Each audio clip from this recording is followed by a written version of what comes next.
Sorry, Kathleen, London Eye, continue. And we went on the London Eye, and it was Thank very you, nice Alex. because we're the only people on at the end. More quap. No, continue. Okay, I tell you what happened. Because having a private pod in London Eye is like stupid expensive. It's like £400 or something obscene. Yeah. But Graham Quap is the only woman I need, Stacy. What? That's weird. Wow, Graham, your last name changed. I don't think, at least she's really bendy. I don't think, Justin TV recorded my haka because Justin TV records everything. Okay. It's only available for like a week, but. It really should be called the Ministry of Silly Walks game. Alright, so, but the London Eye, which is a lot of fun, and I was like, I think we should really go in London Eye, it's a lot of fun, and she was like, touristy. And I was like, no, but seriously, it's really, really pretty and fun, and we're in London, we ought to do it. You can do a thing called the PIMS Experience, where for an increase in price on each ticket, you get to go in a pod with other people who paid for the PIMS Experience, and a guy will serve you a Pims and lemonade and give you a tour while you're going around the 20-minute to half-hour London Eye thing, which sounds really cool. And we're like, you know what? We love Pims because we're dead British that way, and we thought, well, actually, can you pass me the triple there? We thought, why not? Let's do that. Ooh. Thank you. Or rather, I decided that we were going to do that. And I was like, you know what? My parents gave us a little bit of money to do, as they said, a fun thing. And I was like, you know what? I'm going to pay the extra. We're going to do the PIMS Experience. We were booking on the same day, and it was in the afternoon. We were like, when do you want to do this? And we thought we should do it later, so we had more time to get there.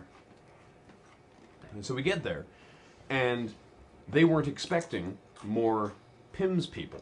They hadn't gotten our ticket because we'd bought it online that day, and they didn't know.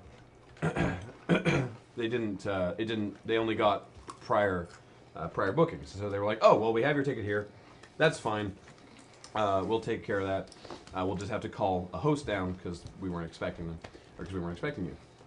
But the thing is, because all the people who do the PIMS Experience go on the same pod, because otherwise there are people who do have PIMS and people who don't, and a guy in a car with a guy serving PIMS, and that's weird.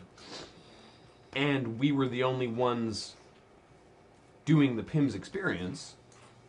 We got a private pod for a slight increase on normal tickets as opposed to £400. That's and fantastic. It was a lot of fun. Yeah, we had our own private tour guide. It was great. That was probably one of the best memories of it. And I will tell you guys, of that trip to England. And somebody asked me what my political fact of the week is, and I will tell you what my political fact of the week is.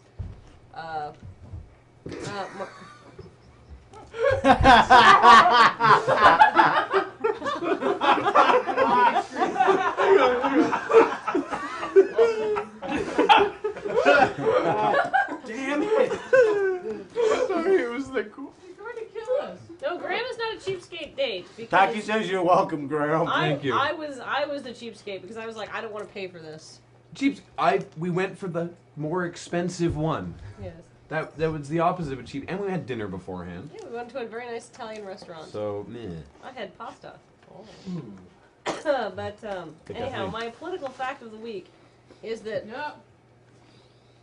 Hey. Yeah. Sorry, continue. Your political fact of the week. and this is something I found out, from our wonderful and very nice private tour guide at on the London Eye, was that Margaret Thatcher, when she was Prime Minister, was having a little bit of trouble with the London Borough Council, and so she abolished it, and that turned out to be a really bad idea because that was what made people go, huh, maybe she's a bit of a megalomaniac.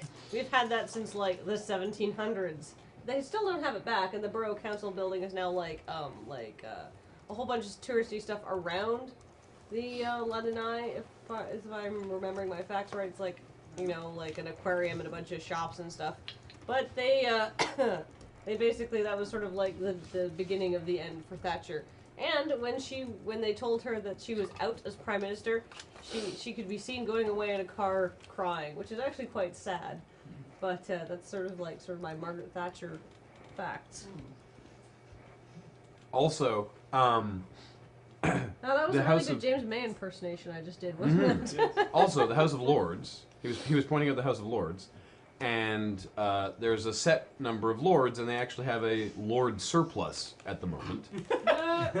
Sorry, I just imagine this pile of like. Like they stacked them like corn. Every I'm imagining like a cookie, like a Walmart, but like Lord surplus. every previous PM of England automatically becomes a lord. David Cameron obviously is the current PM, so he's not a lord. But the previous Prime Minister is also not a lord. In fact, Tony Blair does not have a seat in the House of Lords because they're waiting for Margaret Thatcher to die. Oh, wow. She has to kick off before Tony Blair can get his lordship. Don't hold your breath. Yeah, exactly. She's going to hold on like grim death to that.